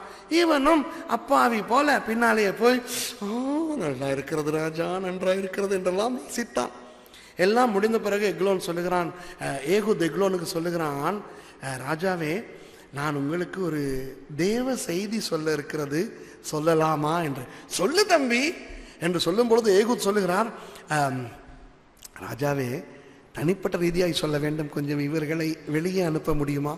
ஓ, பிரச்சனை இல்லையே, எல்லாரும் வெளியே போய் கதவை சாத்திக் கொண்டு வெளியே இருங்கள் என்றவுடன் எல்லாரும் போய் வெளியே இருக்கிறார்கள். ஏகூத்தும் எக்லோனும் மாத்திரம் தனியாக அந்த எக்லோனினுடைய அறையில் இருக்கிறார்கள். அப்போ எக்லோன் ராஜா சொல்லுகிறான் ஏகூத்தை பார்த்து, சொல்லு தம்பி என்று. அந்த நேரத்தில் இடது கையால் அந்த வலது தொடையிலே வைத்திருந்த அந்த கத்தியை உருவி பாய்ச்சினான் ஐயா. எக்லோனுடைய வயிற்றிலே பிடியோடு கத்தி உள்ளே போனது. அவன் அம்மால சொல்றது கடையில செத்து போயிட்டான். சரியா? இதை வாசியுங்கள் பிரதர், வாசிங்க தொடர்ந்து. ஏகூத் இருபுறமும் கருக்கும் ஒரு முழ நீளமுமான ஒரு கத்தியை உண்டு பண்ணி அதை தன் வஸ்திரத்துக்குள்ளே தன் வலதுபுறத்து இடுப்பிலே கட்டிக்கொண்டு காணிக்கையை மோவாபின் ராஜாவாகிய எக்லோனுக்கு செலுத்தினான். எக்லோன் மிகவும் ஸ்தூலித்த மனுஷனாயிருந்தான். அவன் காணிக்கையை செலுத்தி தீர்த்த பின்பு காணிக்கையை சுமந்து வந்த ஜனங்களை அனுப்பிவிட்டான். அவனோ கிழ்காலில் உள்ள சிலைகள் இருக்கும் இடத்திலிருந்து திரும்பி வந்து, ராஜாவே, உம்மிடத்தில் சொல்ல வேண்டிய ரகசியமான ஒரு வார்த்தை உண்டு என்றான். அதற்கு அவன் பொறு என்றான். அப்பொழுது அவனிடத்தில் நின்ற யாவரும் அவனை விட்டு வெளியே போய்விட்டார்கள். ஏகூத் அவன் கிட்டே போனான். அவனோ தனக்கு தனிப்புற இருந்த குளிர்ச்சியான அறை வீட்டில் உட்கார்ந்திருந்தான். அப்பொழுது ஏகூத், உம்மிடத்தில் சொல்ல வேண்டிய தேவ வாக்கு எனக்கு உண்டு என்றான். அவன் தன் ஆசனத்திலிருந்து எழுந்திருந்தான். உடனே ஏகூத் தன் இடது கையை நீட்டி தன் வலதுபுறத்து இடுப்பிலே கட்டியிருந்த கத்தியை உருவி அதை அவன் வயிற்றுக்குள் பாய்ச்சினான். அழகோடே கூட கைப்பிடியும் உள்ளே புகுந்தது. அவனுடைய வயிற்றுக்குள் போன கத்தியை இவன் இழுக்க கூடாதபடிக்கு நினம் அழகை சுற்றி கொண்டு அடைத்தது. அது பின்புறத்திலே புறப்பட்டது. சரியா இந்த கதையை வாசித்தீர்கள் தானே? ஏகூத் எக்லோன் ராஜாவை கொன்றுவிட்டு இன்னும் கதவு மூடி இருக்கத்தக்க இவன் பின்புறத்திலே அந்த பாட்ச் என்று சொல்வார்கள், அந்த பலகனி வழியாக இவன் இறங்கி, இவன் ஏற்கனவே ஏகூத் இஸ்ரவேல் வாலிபர்களை எல்லாம் ஏற்பாடு செய்திருந்த அந்த எப்ராயிம் மலை பிரதேசத்துக்கு போய்விட்டான். போய் அந்த தன்னுடைய வாலிபர்களை எல்லாம் அழைத்து கொண்டு, வாருங்கள் மோவாபுக்கு போய் அவர்களை அடிப்போம் என்று ஏகூத் வந்தார் திரும்ப. சரியா? இங்கே அந்த காவலாளிகள் எல்லாரும் அந்த அறைக்கு வெளியே நிற்கிறார்கள். உள்ளே ராஜாவும் அந்த வந்தவனும் இவ்வளவு நேரம் என்ன பேசிக் கொண்டிருக்கிறார்கள் என்று தெரியவில்லை. அப்போ ஒரு காவலாளி இன்னொரு காவலாளிக்கு சொல்லியிருப்பான், என்னடா உள்ளே என்ன நடக்குது, தட்டுவமா கதவை. மற்ற சொல்லுவான், சும்மாரு, கதவை தட்டாத, ராஜாவுக்கு கோபம் வந்துடும், அதெல்லாம் செய்யக்கூடாதுன்னு தெரியாதா? ரொம்ப நேரம் ஆயிடுச்சு, ஓவரா டைம் போகுது, கொஞ்சம் சாடையா கதவை திறந்து பார்ப்போமா? ஐயோ வேணாம். பல மணி நேரத்துக்கு பிறகு மெதுவாக கதவை திறந்து பார்த்தால் அங்கே அந்த மாமிச மலை விழுந்து கிடக்கிறது. ஐயோ ராஜா விழுந்து கிடக்குறான்டா. கிட்ட போய் பார்த்தா ஏகூத்த காணா. அவன் இரத்த வெள்ளத்திலே இவன் செத்து கிடக்கிறான். உடனே இவர்கள் அலாரம் அடித்து எல்லாருக்கும், ராஜாவை கொன்று விட்டானடா, அந்த வந்தவன் பழத்தட்டோடு வந்தவன் கொன்று விட்டானடா என்று சொல்லுவதற்குள் அங்கே அவருடைய வாலிபர்களோடு வந்து மோவாபை அடித்த அடி இருக்கிறதே, அதுக்கு தமிழ்ல நாங்க நாய் அடி பேய் அடின்னு சொல்லுவோம். சரியா? நீங்கள் பார்த்தால் 29வது வசனத்தை வாசிங்க. அக்காலத்திலே மோவாபியரில் ஏறக்குறைய 10,000 பேரை வெட்டினார்கள். அவர்கள் எல்லாரும் புஷ்டியுள்ளவர்களும் பராக்கிரசாலிகளுமாய் இருந்தார்கள். அவர்கள் ஒருவனும் தப்பவில்லை. இப்படியே அந்நாளிலே மோவாப் இஸ்ரவேலுடைய கையின் கீழ் தாழ்த்தப்பட்டது. அதனாலே தேசம் 80 வருஷம் அமைதலாய் இருந்தது. பார்த்தீர்களா? ஏகூதும் மற்றவர்களும் வந்து என்ன செய்தார்கள்? இந்த மோவாப் தேசத்தில் இருந்த 10,000 ஆண்கள், அந்த போர் வீரர்கள் அவ்வளவு பேரையும் அடித்து கொன்றார்கள். ஒருவனையும் மிச்சம் வைக்கவில்லை. மோவாப் தேசத்திலே மிச்சம் இருந்தவர்கள் யார் தெரியுமா? வயது சென்ற ஐயாமார், அம்மாமார், சின்ன பிள்ளைகள், பெண்கள், இவ்வளவுதான் மிச்சம் இருந்தார்கள். அடுத்த வசனத்திலே பார்த்தீர்கள், எத்தனை வருஷம் அமைதலா இருந்ததாம் தேசம்? 80 வருஷங்கள். 18 வருஷங்கள் மோவாபியர்கள் இஸ்ரவேலை வதைத்தார்கள். இப்போ இஸ்ரவேலருடைய கை ஓங்கி இருக்கிறது எத்தனை வருஷம்? 80 வருஷங்கள். இப்போ இஸ்ரவேலர்களுக்கெல்லாம் எப்படி இருக்கும் தெரியுமா? இப்போ மோவாபுக்குள்ளே போனால் மோவாபில் இருக்கிறவர்கள் எல்லாம் யார்? அந்த ஐயாமார், அம்மாமார், பெண்கள், பிள்ளைகள். அப்போ அங்கே இஸ்ரவேலர்கள் போனால் இவர்கள் தான் வீரர்கள். இப்படி சும்மா பக்கத்தில் கையை போட்டுக்கிட்டு சும்மா அப்படியே வீரர்கள் மாதிரி மோவாபுக்குள்ளே போனால் அவங்க எல்லாம் பயந்துருவாங்க, ஐயோ வர்றான் யா அடிக்கிறான். ஆகவே இந்த எலிமெலேக்கு, மகளோன், கிளியோன் போன்ற இவர்களுக்கு மோவாபுக்கு போய் வர ஆசை. ஏன் தெரியுமா? அப்படியே அந்த சவக்கடலை கடந்து போனால் அங்கே ஹீரோக்களாக போய்விட்டு வந்து விடலாம். அப்போ இவர்கள் அங்கே போனால் அங்கே அழகழகான பெண்கள், அழகழகான பிள்ளைகள், அழகழகான வீடுகள், ஐயோ இதெல்லாம் இன்பமயமாக இருக்கிறதே. ஆனால் திரும்பி பெத்லகேமுக்கு வந்தால் இங்கே பரிசுத்தமாக இருக்க வேண்டும். பெத்லகேமில் இருக்கின்ற பெண்கள் எல்லாம் மூடி உடுத்தி கொண்டு கௌரவமாக இருந்தார்கள். மோவாபுக்கு போனாலோ அங்கிருக்கின்ற பெண்கள் எல்லாம் அரை குறையாக ஆடை அணிந்து கொண்டு பயங்கர கவர்ச்சியாக இருந்தார்கள். எலிமெலேக்கு ஒரு தடவை மோவாப் போய் வந்தவன் உள்ளத்தை அங்கே விட்டு விட்டு உடம்பை கொண்டு வந்தான். இப்போ இவருக்கு எப்படியாவது அங்க போகணும். ஐயோ, இன்றைக்கு நிறைய, இப்போ எனக்கு மலேசியர்களை பற்றி தெரியாது, இலங்கையிலே உள்ளவர்களுக்கு ஐரோப்பா போக வேண்டும். உண்மையான அகதிகள் ஐரோப்பா போவார்கள். அந்த அகதிகளோடு சேர்ந்து நன்றாய் இருக்கிறவனும் போவான். நான் இங்கிலாந்து, ஜெர்மனி, பிரான்ஸ் தேசத்திலே சில பேரை சந்தித்திருக்கிறேன். இலங்கையர்கள் அகதிகளாய் போயிருக்கிறார்கள். பார்த்தால் முஸ்லிம்கள், பார்த்தால் சிங்களவர்கள். இவர்கள் அகதிகளாய் போயிருக்கிறதை பார்க்கும் பொழுது எனக்கு ஆச்சரியமா இருக்கும். நீ என்னடா அகதியாய் வந்தாய்? சான்ஸ் கிடைச்சிச்சு வந்தேன். ஏன் வந்த தெரியுமா? இங்கே உனக்கு சுதந்திரம் உண்டு. இலங்கையில் இல்லாத சுதந்திரம் இங்கே உண்டு. இலங்கை கலாச்சாரம் கொஞ்சம் இப்ப நாடு நாசமாக்கிட்டு போகுது, அது வேற. ஆனால் இவர்கள் தான் நாசமாக்கினார்கள். யார்? இந்த ஐரோப்பாவுக்கு போய் போய் அங்கிருந்து அந்த கலாச்சாரத்தை இறக்குமதி செய்தவர்கள் தான் நாசமாக்கினார்கள். நான் வளர்ந்த காலத்தில் இலங்கை நன்றாய்த்தான் இருந்தது. சரியா? அப்போ இவர்களுக்கெல்லாம் ஐரோப்பாவுக்கு போனால் என்ற தெய்வமே பயங்கர சுதந்திரம். ஆகவே என்ன காரணங்களை சொல்லி போவது? நான் ஐரோப்பாவின் மேல் ஆசையாய் ஓடுகிறேன், அங்கிருக்கின்ற சுதந்திரத்துக்காக ஓடுகிறேன் என்று சொன்னால் அவமானம் அல்லவா? ஆகவே சும்மா பொய் சாட்டுகளை சொல்லி கொண்டு ஓடுவார்கள். இப்போ விளங்குகிறதா ஏன் எலிமெலேக்கு ஆசைப்பட்டான் போவதற்கென்று? இவனுக்கு மோவாப் போக வேண்டும். வழக்கம் போல ஒரு பஞ்சம் வந்தது. இப்ப பாருங்க, இலங்கையிலே 2004ஆம் ஆண்டு டிசம்பர் மாதம் 28ஆம் தேதி ஒரு 26ஆம் தேதி சுனாமி வந்தது. என்ன நடந்தது? கரையோரங்களிலே வாழ்ந்தவர்கள் பார்த்தார்கள், அப்படியே கடல் உள்ளே போனது. உள்ளே கடல் போனதை பார்த்தவுடன் இவர்களும் ஓடினார்கள். அது அலையாக வந்து 40,000 பேரை கொன்றது. I forgot to say certain things in English. You know, the Moabites were oppressing the nation of Israel for 18 years, after which a judge called Ehud, through a trickery that you could read from Judges chapter 3 verses 12 all the way to 30, subdued the Moabites and won the victory. And for 80 years the hand of the Israelites were higher and stronger than that of the Moabites. And the people of Israel were so happy to go to Moab and show their colors, because now they had the upper hand. And the nation of Moab was such a sinful and yet attractive place for this family that we are reading in Ruth. So these people wanted to go there and enjoy the luxury and the sin the Moab nation provided over against the rigid, restricted culture of Bethlehem. So the reason for Elimelech and his family to flee to Moab was not the drought, but the attraction the nation of Moab provided. Okay? இப்போ இந்த tsunami கதைக்கு வருகிறேன். இலங்கையர்களுக்கு tsunami என்றால் என்னவென்றே தெரியாது. இவர்கள் அகப்பட்டு கொண்டார்கள், செத்து போனார்கள். 40,000 இலங்கையர்கள் அழிந்தார்கள். ஆனால் ஜப்பான்காரனுக்கு சுனாமி என்றால் என்ன? அவன் தான் சுனாமி என்று பெயரே வைத்தான்.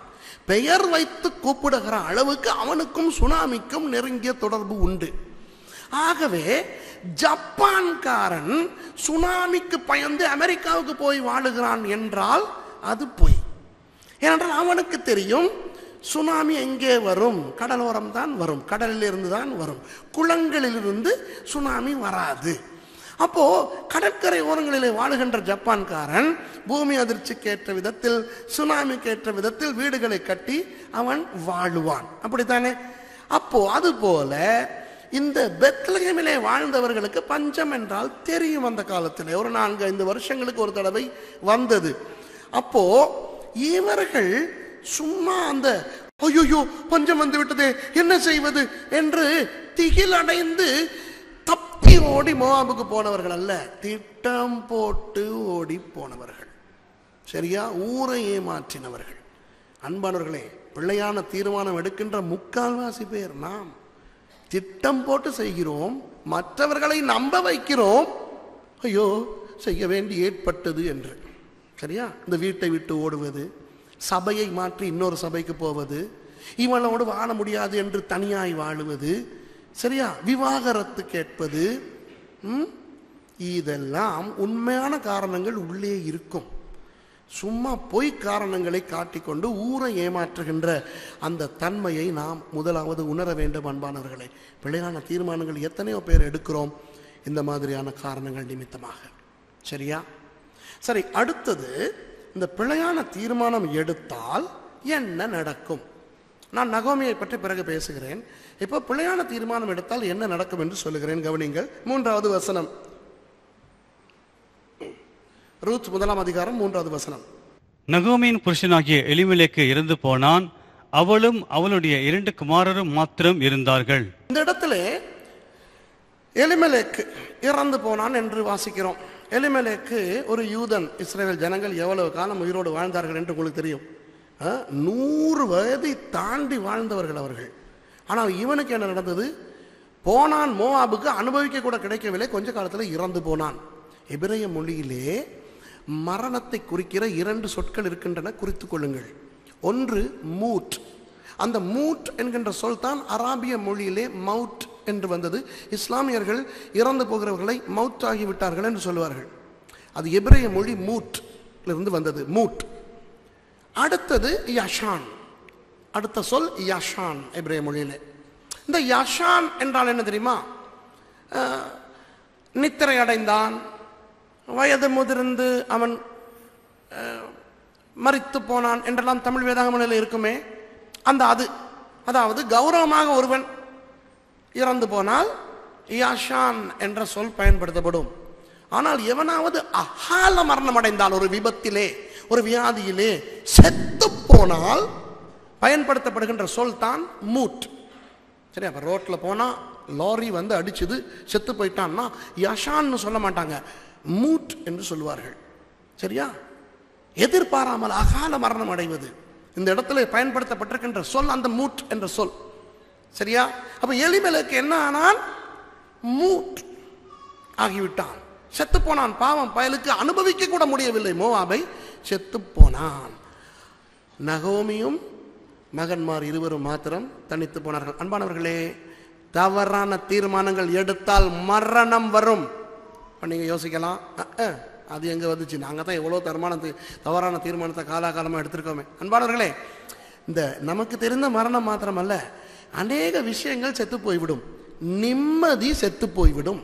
தவறான தீர்மானங்களை எடுத்தால் நிம்மதி செத்து போய்விடும், சமாதானம் செத்து போய்விடும், குடும்ப ஐக்கியம் செத்து போய்விடும், பொருளாதாரம் செத்து போய்விடும், ஆரோக்கியம் செத்து போய்விடும். இன்றைக்கு அநேகர் தவறான தீர்மானங்களை எடுத்து தங்களுக்கு இருந்த இந்த மாதிரியான நல்ல அநேக விஷயங்களை பறி கொடுத்து பரிதாபமாயிருக்கிறார்கள்.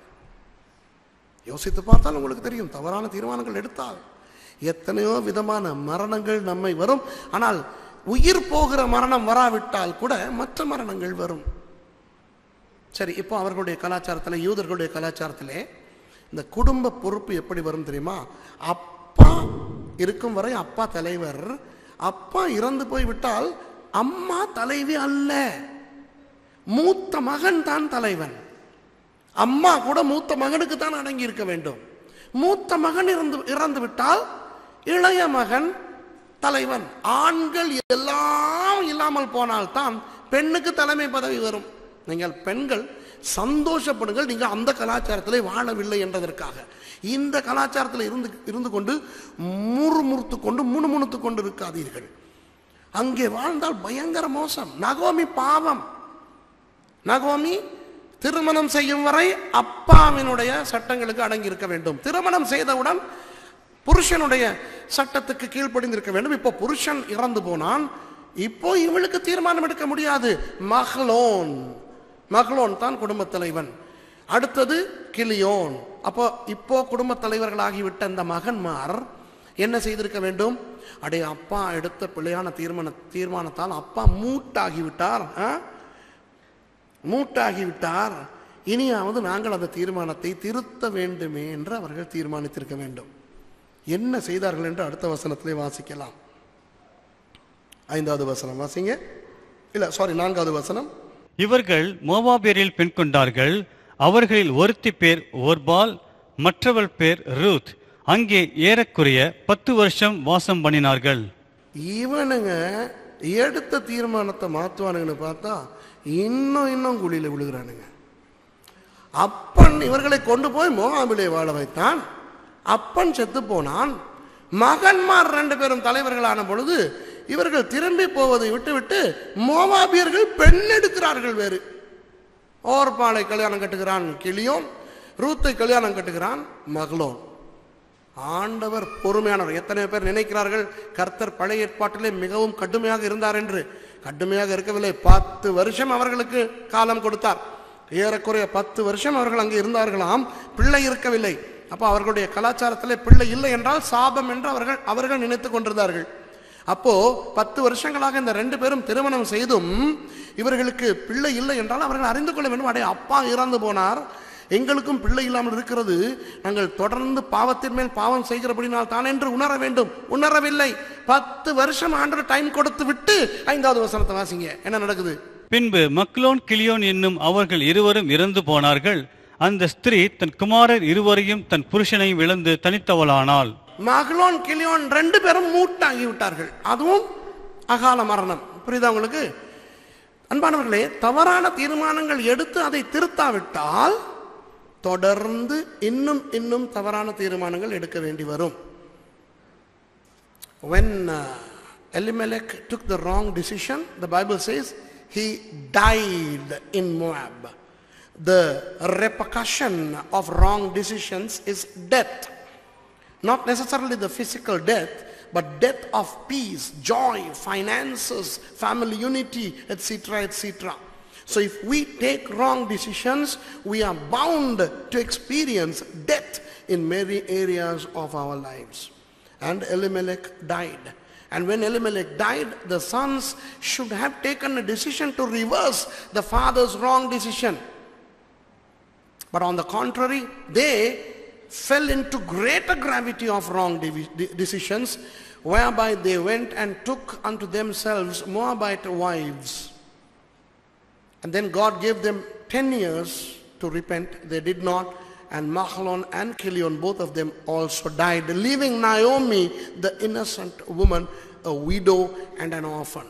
என்ன நடந்தது தெரியுமா? இந்த பிள்ளைகள் எடுத்த தீர்மானத்தால் ஏற்கனவே விதவையாகி இருக்கின்ற அந்த நகோமி அனாதையாகிவிட்டாள். பாருங்கள், நகோமி பாவமா இல்லையா? பிள்ளைகளுக்கு சொல்கிறேன், வாலிப பிள்ளைகளுக்கு சொல்லுகிறேன், கேளுங்கள். சில நேரம் நீங்கள் சொல்லுவீர்கள், நான் இந்த தீர்மானத்தை எடுக்கிறேன் என்று. உடனே அம்மா அப்பா சொல்வார்கள், ஐயோ இந்த தீர்மானத்தை எடுக்க வேண்டாம் அப்பா, உனக்கு பிரச்சனை வரும், நீ இந்த ஆளை கல்யாணம் கட்டாதே, நீ இந்த தொழிலை செய்யாதே, நீ இந்த நண்பர்களோடு போகாதே என்று சொல்லும் பொழுது பிள்ளைகள் சொல்லுவீர்கள் அம்மா அப்பாவுக்கு, இங்கே மம்மி டாடி பிரச்சனை வந்தா எனக்கு தானே வருது, எனக்கு தானே வருது, நான் பார்த்துக்கிறேன். சரியா? நஷ்டம் வந்தா எனக்கு தானே வருது, நான் இந்த ஆளை கல்யாணம் கட்டுறதுனால நான் துன்பப்படணுமா தான், நான் தானே துன்பப்படுறேன், நீங்க சும்மா இருங்க. உங்களுக்கு ஒன்றை சொல்லுகிறேன் அன்பானவர்களே, நீங்கள் எடுக்கின்ற தீர்மானம் உங்களை மாத்திரம் பாதித்தால் அது நியாயம், ஆனால் மற்றவர்களையும் பாதிக்கிறது. எலிமெலேக்கு எடுத்த தீர்மானத்தால் எலிமெலேக்கு மாத்திரம் பாதிக்கப்பட்டிருந்தால் நியாயம், ஆனால் அவன் செத்து போய்விட்டான். ஆனால் அனாதையானது அவனுடைய மனைவியும், விதவையானது அவனுடைய மனைவி, அனாதையானது அவனுடைய மனைவியும் பிள்ளைகளும். சரி, பிள்ளைகள் 2 பேரும் பிள்ளையான தீர்மானம் எடுக்கிறார்கள், அவர்கள் செத்து போனார்கள். ஆனால் இன்றைக்கு அந்த அந்நிய தேசத்திலே அனாதையாகி அனாதரவாக நின்றவள் யார்? நகோமி. அன்பானவர்களே, நாம் எடுக்கின்ற தவறான தீர்மானங்களால் நாம் மாத்திரம் தண்டனை அனுபவித்தால் அது நியாயம், ஆனால் மற்றவர்களும் அல்லவா பாதிக்கப்படுகிறார்கள். அதற்கு யார் பதில் சொல்லுவது? பிரியமானவர்களே, தவறான தீர்மானங்கள் எடுக்கும் பொழுது கவனமாக இருப்போம். சில பேர் எடுக்கின்ற தவறான தீர்மானத்தால் குடும்பம் பாதிக்கப்படுகிறது, சபை பாதிக்கப்படுகிறது, ஊழியம் பாதிக்கப்படுகிறது, தேவ ராஜ்யம் பாதிக்கப்படுகிறது. தெரியுமா? சில கிறிஸ்தவர்கள் செய்கின்ற தவறான காரியங்களை பார்க்கின்ற உலகம் அவர்களை அடித்து கொன்றால் பரவாயில்லை, ஆனால் கிறிஸ்தவத்துக்கே ஒரு இழுக்கை உண்டு பண்ணுகிறது. The wrong decisions that we take cause others also to suffer, and we are responsible for that. If I take a wrong decision and then if I suffer, that's fine. Why does another person have to suffer? Why does the church need to suffer? Why does the kingdom of God need to suffer because of my decision? We are very, very responsible people. So let's be careful. அன்பானவர்களே, நாம் மிக கவனமாக இருப்போம் நாம் எடுக்கிற தீர்மானங்களை குறித்து. நாம் மாத்திரமல்ல, நம்மை சூழ உள்ள அநேகர் பாதிக்கப்படுகிறார்கள். பாருங்கள், அனாதையாக அந்த அந்நிய தேசத்திலே இந்த நகோமி விடப்பட்டாள். பாவமா இல்லையா? சரி, இந்த இடத்துல கூட சில நகோமிகள் இருக்கலாம், இந்த இடத்துல கூட சில பேர் இருக்கலாம். இன்றைக்கு நீங்கள் பாதிக்கப்பட்டிருப்பதற்கு காரணம் என்றோ எவரோ எடுத்த ஒரு தீர்மானம். ஒருவேளை உங்களுடைய அப்பா கெட்ட தீர்மானம் எடுத்தார், உங்களுடைய அம்மா ஒரு கெட்ட தீர்மானம் எடுத்தார், உங்களுடைய தாத்தா ஒரு தவறான தீர்மானம் எடுத்தார், யாரோ ஒருவர், ஒரு அரசாங்க அதிபர், ஒரு பாஸ்டர், ஒரு பக்கத்து வீட்டுக்காரன், ஒரு எஜமான், ஒரு பாஸ், யாரோ தீர்மானம் எடுத்து அதனால் பாதிக்கப்பட்ட இந்த இடத்துல எத்தனை பேர் இருக்கலாம், நகோமிகள் இருக்கலாம். அப்படிப்பட்ட ஒரு நிலையில் இருந்தால் விடுதலை இல்லையா? இதை சொல்லி நான் முடிக்கப் போகிறேன். அன்பானவர்களே, நகோமி தன்னுடைய வாழ்க்கையின் முதல் தடவையாக தீர்மானம் எடுக்கக்கூடிய ஒரு நிலைமையில் வந்திருக்கிறாள். For the first time in her life, Naomi is now able to take a decision. Now she is very old, but for the first time in her life, she is able to take a decision. Why? She is not under any authority. She is the authority now. நகோமி இப்பொழுது எந்த ஒரு தலைமைத்துவத்துக்கும் கீழே இல்லை. இவள் தீர்மானம் எடுக்கின்ற அந்த சக்தி அவளுக்கு வருகிறது. 6, 7 வசனங்களை பார்த்தால், கர்த்தர் தம்முடைய ஜனங்களை சந்தித்தவர்களுக்கு ஆகாரம் அருளினார் என்று அவள் மோவாப் தேசத்தில் கேள்விப்பட்டு தன் மருமக்களுடைய கூட மோவாப் தேசத்திலிருந்து திரும்பி வரும்படி எழுந்து தன் 2 மருமக்களோடும் கூட தான் இருந்த ஸ்தலத்தை விட்டு புறப்பட்டால் யூதா தேசத்துக்கு திரும்பி போக அவர்கள் வழி நடக்கையில் என்று வாசிக்கிறோம். அன்பானவர்களே, முதல் தடவையாக தீர்மானம் எடுக்கின்ற சக்தி இந்த நகோமிக்கு வந்த பொழுது சரியான தீர்மானத்தை எடுக்க தீர்மானிக்கிறாள். Naomi decides to reverse the wrong decision taken by her husband and the 2 sons. தன் கணவனாலும் தன் 2 மகன்மாராலும் தவறான தீர்மானங்கள் எடுக்கப்பட்டன அல்லவா, அந்த தீர்மானங்களை மாற்ற தீர்மானிக்கிறாள் நகோமி. Wow, praise the Lord. அன்பானவர்களே, இன்றைக்கு உங்களுக்கு அந்த நீங்கள் எடுத்த தவறான தீர்மானங்களை திருப்பக்கூடிய சக்தி இருந்தால் அதை நீங்கள் செய்யுங்கள். கர்த்தர் உங்களை ஆசீர்வதிப்பார். ஆனால் நகோமியுடைய நிலையிலே நான் இருந்திருந்தால் என்ன செய்திருப்பேன் தெரியுமா? நான் மோவாபை விட்டு போகிறேன் என்று தீர்மானித்திருப்பேன். ஆனால் மறுபடி பெத்லகேமுக்கு போக தீர்மானிக்க மாட்டேன். ஏன் தெரியுமா? அவமானம். அங்கிருந்து 20 வருஷங்களுக்கு முன்னால் வந்த பொழுது ஒரு பெரிய பணக்காரியாக வந்தார் இந்த நகோமி. ஆனால் இன்றைக்கு எப்படி ஆகிவிட்டார்? அநாதை, விதவை, பிச்சைக்காரியை போல ஆகிவிட்ட நிலையில் எந்த முகத்தை வைத்துக் கொண்டு தன்னுடைய அந்த இடத்துக்கு போவது? அவர்கள் எல்லாரும் அவமானமாய் பார்ப்பார்கள் அல்லவா? ஆகவே நானா இருந்திருந்தால் நான் இஸ்ரவேலுக்கு திரும்பி இருப்பேன். பெத்லகேம் பக்கமே போயிருக்க மாட்டேன். என்னை தெரியாத வேறெங்காவது இஸ்ரவேலுடைய பிரதேசத்தில் போய் வேறொரு பெயரிலே நான் அங்கே வாழ்ந்திருப்பேன். ஆனால் நகோமி தீர்மானிக்கிறாள், என்ன நிந்தை, என்ன அவமானம், என்ன கெட்ட பெயர், அவப்பெயர் வந்தாலும் பரவாயில்லை, நான் அந்த இடத்துக்கு போவேன். அநேகர் சபையை விட்டு போனவர்களுக்கு தெரியும் அங்கே அவர்கள் எடுத்த தீர்மானம் பிழை என்று. திரும்பி வர வேண்டும், வரமாட்டார்கள். ஏன் தெரியுமா? எந்த மூஞ்சியை வச்சுக்கிட்டு வரது. இன்றைக்கு சில புருஷன் மனைவிமாரனுடைய வாழ்க்கையிலே பிரச்சனையை இப்படி என்று சுண்ட முன் தீர்க்கலாம். என்ன தெரியுமா? அந்த புருஷன் மனைவியை பார்த்து என்னை மன்னித்துக்கொள் என்று சொன்னால் போதும், சொல்ல மாட்டான். திமிர். மனைவி புருஷன் இடத்துல அடங்கி சாரி என்று சொன்னால் போதும், சொல்ல மாட்டாள். திமிர். பிள்ளைகள் திமிராய் வீராப்ப பேசி வெளியே போனவர்கள் கஷ்டப்பட்டு கொண்டிருக்கும் பொழுது திரும்ப பெற்றோர் இடத்துல வரமாட்டார்கள். என்ன தெரியுமா? ரொம்ப வீராப்பு பேசிவிட்டு வந்து விட்டோம், எப்படி எந்த முகத்தை வைத்துக்கொண்டு அம்மா அப்பாவிடம் போய் சரணடைவது? அதனால் வெளியே போய் நாசமாய் போய்கொண்டே இருப்பான். அன்பானவர்களே, ஒன்று சொல்லுகிறேன், நமக்கு அவமானம் வரும் என்று பார்க்காதீர்கள். நகோமி அதை பார்க்கவில்லை. அவள் திரும்பி போனாள். போகும் பொழுது இந்த 2 பேருக்கும் சொல்லுகிறாள். நீங்கள் வாசித்து பாருங்கள். ஓர்பாளுக்கும் ரூத்துக்கும் சொல்லுகிறாள், நீங்கள் என்னோடு வராதீர்கள், உங்கள் வீடுகளுக்கு போங்கள். இவ்வளவு காலம் எனக்கும் என் குடும்பத்துக்கும் நீங்கள் நல்லது செய்ததற்காக நன்றி. அப்போ 2 பேரும் அழுகிறார்கள். மோவாப் தெருவிலே 2 மருமகள் மாமியாரை கட்டிப்பிடித்துக் கொண்டு அழுகிறார்கள். ஐயோ, நீங்க மாமி இல்லை, நீங்க அம்மா, உங்களை விட்டுட்டு நாங்க போக மாட்டோம். நகோமியின் அனுபவத்திலே அவளுக்கு தெரியும் 2 பொய்க்கு அழுகிறது என்று. சரியா? அன்பானவர்களே, உங்களுடைய சோக கதையை கேட்டு என்று கேட்கிறார்களே, நம்பாதீர்கள்.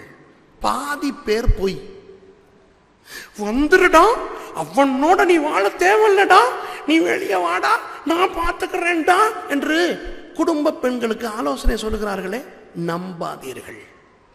வாலிபர்களே, வா மச்சான் வெளியே, அவங்க அம்மா அப்பாவுக்கு பாய் சொல்லிட்டு வந்து காட்டு மச்சான் நீ. நம்பாதீர்கள். நீங்கள் ஆபத்தில் மாட்டிக்கொள்ளும் பொழுது அவர்கள் இருக்க மாட்டார்கள். நகோமிக்கு தெரியும், ரெண்டுல ஒன்று சும்மா தான் அழுகுது அப்படின்னு ரோட்டில் அழுதுகிட்டு இருக்கும்போது இது திருப்பி பயமுறுத்துது. இது சொல்லுது, பிள்ளைகளே, நீங்கள் அங்கே வந்தால் மாப்பிள்ளை கிடைக்காது, நானே கிளவி, இனி நான் கல்யாணம் கட்டி ஆம்பளை புள்ள பெற்று அது வளர்ந்து உங்களுக்கு கல்யாணம் காட்டுறதுக்கு போத நீங்கள் கிளவிகள் ஆகிருவீங்கன்னு பயமுறுத்தின பிறகு இன்னும் சத்தமாய் அழுகிறார்களே, வாவாட்டாங்கும்போது கவனிங்க, 3 பேரும் கட்டி பிடிச்சிட்டு அழுகுறாங்க. சரியா? மோவாப் தெருவில் அழுகுறாங்க. நகோமி, ஓர்பாள், ரூத் 3 பேரும் அழுகும்போது ஐயோ ஐயோ ஐயோ அழும்போது அப்படின்னு ஒரு முத்தம் விழுகுது. யாருக்கு? நகோமிக்கு. சரி, நீ அழுகிற நேரம் முத்தம் கொடுத்துக்கிட்டு அழுகுறாங்கன்ட்டு அழுதெல்லாம் முடிச்சுட்டு கண்ணை திறந்து பார்த்தா நகோமியும் ரூத்தும் மட்டும்தான் நிற்குது. எங்கடி அவ இருந்தாலே?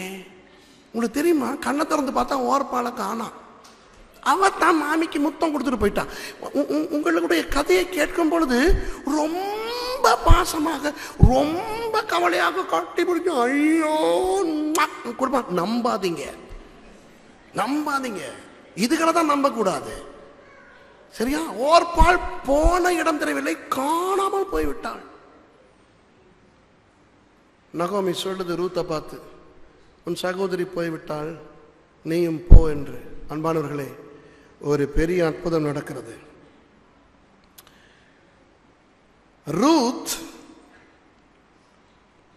16வது வசனத்தை வாசிங்க. அதற்கு ரூத், நான் உம்மை பின்பற்றாமல் உம்மை விட்டு திரும்பி போவதை குறித்து என்னோட பேச வேண்டாம். நீர் போகும் இடத்திற்கு நானும் வருவேன், நீர் தங்கும் இடத்திலே நானும் தங்குவேன். உம்முடைய ஜனம் என்னுடைய ஜனம், உம்முடைய தேவன் என்னுடைய தேவன். 17வது வசனம். நீர் மரணமடையும் இடத்தில் நானும் மரணமடைந்து அங்கே அடக்கம் பண்ணப்படுவேன். மரணமே அல்லாமல் வேறொன்றும் உம்மை விட்டு என்னை பிரித்தால் கர்த்தர் அதற்கு சரியாகவும் அதற்கு அதிகமாகவும் எனக்கு செய்ய கடவர் என்றாள். அன்பானவர்களே, ஒரு வெளிநாட்டு பெண், மோவாப் பெண் இஸ்ரவேலுக்கு வருவது அவளுக்கு ஆபத்து. அவள் இளம் பெண். ஆனால் அவள் சொல்லுகிறாள் நகோமியை பார்த்து, மாமியாரே, நான் உம்மை தனியாக விட மாட்டேன், நீர் போகும் இடத்துக்கு நான் வருவேன்.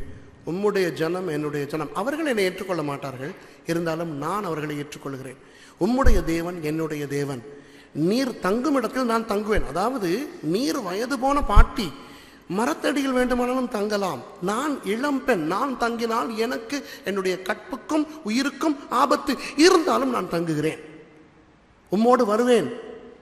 மரணம் நம்மை பிரிக்கும் வரை, இந்த திருமண தம்பதிகள் வாக்கு கொடுப்பார்களே, அதுபோல மரணம் நம்மை பிரிக்கும் வரை நான் உம்மோடு இருப்பேன், நீர் மரிக்கும் இடத்திலே நானும் மரித்து உம்மோடு அடக்கம் பண்ணப்படுவேன் என்று ரூத் சொல்லுகிறாள். அன்பானவர்களே, இது ஒரு ஆசீர்வாதமான வார்த்தை. யார் பேசுகிறார் தெரியுமா? சாபம் பேசுகிறது. ரூத் யார்? ஒரு சாபம். மோவாபிய பெண். சாபம். சாபம் நகோமியை பார்த்து சொல்லுகிறது, நான் உமக்கு ஆசீர்வாதமாக இருக்க போகிறேன் என்று. என்ன நடந்தது தெரியுமா அன்பானவர்களே? நகோமி தங்கள் குடும்பத்தால் எடுக்கப்பட்ட தவறான தீர்மானத்தை திருப்பின பொழுது கர்த்தர் புதிய ஆசீர்வாதம் கொடுக்கவில்லை, இருக்கிற சாபத்தை ஆசீர்வாதமாய் மாற்றுகிறார். அன்பானவர்களே, நம்முடைய வாழ்க்கையிலே எடுத்த பிழையான தீர்மானங்களை நாம் திருப்பினால் நமக்கு புதிதாக ஆண்டவர் ஆசீர்வாதம் கொடுக்க தேவையில்லை. இப்பொழுது இருக்கிற பிரச்சனையை ஆண்டவர் ஆசீர்வாதமாக்கி தருவார். சரியா? சில பேர் சொல்லுகிறார்கள், ஆண்டவரே என் மனைவியை மாற்றும், இல்லாவிட்டால் மாற்றும், ஆளையே மாற்றும். சரியா? என் புருஷனை மாற்றும், இல்லாவிட்டால் மாற்றும், உமக்கு முடியாவிட்டால் நான் கூட மாற்ற முடியும், அனுமதி தாரும். அன்பானவர்களே, சில பேருக்கு என்ன தெரியுமா? சபையை மாற்றும், பாஸ்டரை மாற்றும், எல்லாரையும் மாற்றும், இல்லாவிட்டால் நான் மாறி போகிறேன். ஆனால் சரியான தீர்மானங்களை எடுத்தால் நமக்கு இருக்கிற பிரச்சனையே ஆசீர்வாதமாய் ஆண்டவர் மாற்றுவார். நம்முடைய சாபங்களை ஆசீர்வாதமாய் மாற்றுவார். ரூத் என்கின்ற சாபத்தை நகோமிக்கு ஆண்டவர் ஆசீர்வாதமாய் மாற்றினார். When Naomi took the right decision, God transformed the curse called Ruth into a blessing. Ruth became the blessing to Naomi. Ruth என்ற பெயரின் அர்த்தமே தோழி, ஒரு நல்ல தோழியானார். பெத்லகேமுக்கு போனார்கள். நகோமி ரூத்தை பார்த்துக் கொள்வதற்கு பதிலாக ரூத் நகோமியை பார்த்துக் கொள்ள ஆண்டவர் கிருபை செய்தார். ரூத் போவாசை திருமணம் செய்து அவளுக்கு ஒரு பிள்ளை பிறந்த பொழுது அந்த பிள்ளையை கொண்டு வந்து நகோமிக்கு கொடுத்து சொல்லுகிறாள், இதோ உம்முடைய பிள்ளை என்று. பெண்கள் எல்லாரும் பெயர் வைக்கிறார்கள் ஓபேத் என்று அந்த பையனுக்கு, அந்த பிள்ளைக்கு. நகோமி அனாதையானவள், விதவையானவள், பாட்டியாகிறாள். அந்த ஓபேத் பெரியவனாகி அவனுக்கு பிறக்கிற மகன் தான் ஈசாய். ஈசாய் பெரியவனாகி அவனுக்கு பிறக்கிற மகன் தான் தாவீது. அன்பானவர்களே, மோவாப் தேசத்திலே அனாதையாக விதவையாக அழிந்து போயிருக்க வேண்டிய நகோமி சரியான தீர்மானத்தை எடுத்தபடியினால் தாவீதினுடைய கொள்ளுப்பாட்டியானாள், இயேசுவின் வம்சத்தில் ஒரு தாயானாள், இன்று வரை பேசப்படுகிறாள்.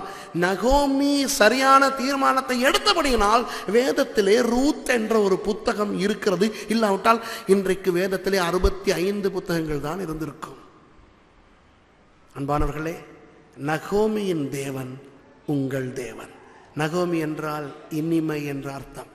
ஆண்டவர் இனிமையாக உங்களுடைய வாழ்க்கையை மாற்றுவார், உங்கள் பிழையான தீர்மானங்களை நீங்கள் சரியாக மாற்றும் பொழுது.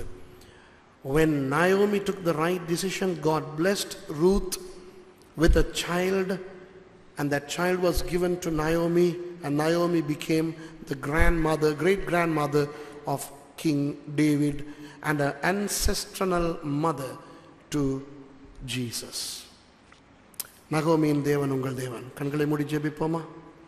பரிசுத்தமுள்ள ஆண்டவரே, தவறான தீர்மானங்களை எடுத்திருக்கின்ற எங்களுக்கு உதவி செய்யும்படியாய் ஜெபிக்கிறேன். இனி எடுக்கின்ற தீர்மானங்களை குறித்து மிகவும் கவனமாக இருக்க எங்களுக்கு உதவி செய்யும்படியாய் ஜெபிக்கிறேன். தவறான தீர்மானங்களை மாற்றக்கூடிய சக்தி தருணம் கிடைக்கின்ற பொழுது அந்த தவறான தீர்மானங்களை மாற்றுகின்ற அந்த கிருபையை இந்த சகோதர சகோதரிகளுக்கு தேவரீர் கொடுக்கும்படியாய் நான் ஜெபிக்கிறேன்.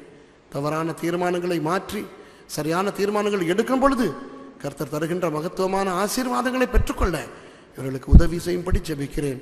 நகோமியின் தேவனே, உங்களுக்கு ஸ்தோத்திரம். இயேசுவின் நாமத்தில் வேண்டிக் கொள்கிறேன் பிதாவே, ஆமென்.